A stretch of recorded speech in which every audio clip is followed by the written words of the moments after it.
అందరికీ నమస్కారం. ఈరోజు రాష్ట్ర వ్యాప్తంగా దీపారాధన కార్యక్రమం జరుగుతూ ఉంది.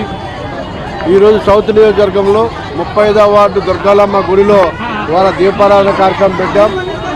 ఈరోజు రాష్ట్ర వ్యాప్తంగా కూడా ఈ కార్యక్రమం జరుగుతుంది కాబట్టి, ఎందుకంటే పవన్ కళ్యాణ్ గారి దీక్ష మద్దతుగా తిరుపతిలో జరిగినటువంటి అపచారాన్ని పోగొట్టడానికి పెట్టిన ఈ కార్యక్రమం కాబట్టి హిందువులందరూ కూడా ఇవాళ రాష్ట్ర వ్యాప్తంగా ఈ కార్యక్రమంలో పాల్గొంటూ ఉన్నారు.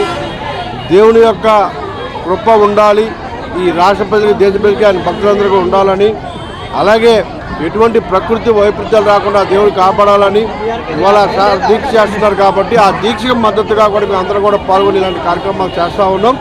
భవిష్యత్తులో ఇంకొకరు ఎవరు తప్పు చేయకుండా విధంగా శిక్షించాలని ఇవాళ అందరి మనోభావాలు దెబ్బతిన్నాయి. కాబట్టి ఇవాళ భక్తులందరూ కూడా ఒకటే కోరిక, వాళ్ళని కఠినంగా శిక్షించమని, ఖచ్చితంగా 100% శిక్ష పడే విధంగా దేవుడితో పాటు చట్టం కూడా తన పని తాను చేయాలని చెప్పేసి మేము మనస్ఫూర్తిగా కోరుకుంటున్నాం. 3 రోజుల కార్యక్రమం ఇవాళ ఈ కార్యక్రమం, రేపు ఎల్లుండి కూడా 2 కార్యక్రమాలు ఉన్నాయి. రానున్న రోజుల్లో ఇంకా అవసరమైతే ఉధృతం చేసే అవకాశం కూడా ఉంది. కాబట్టి భవిష్యత్తులో ఇలాంటి కార్యక్రమాలు జరగకుండా కఠినమైన చర్యలు తీసుకునే విధంగా ప్రభుత్వం ముందుకెళ్లాలని భక్తులందరూ కోరుకుంటాం.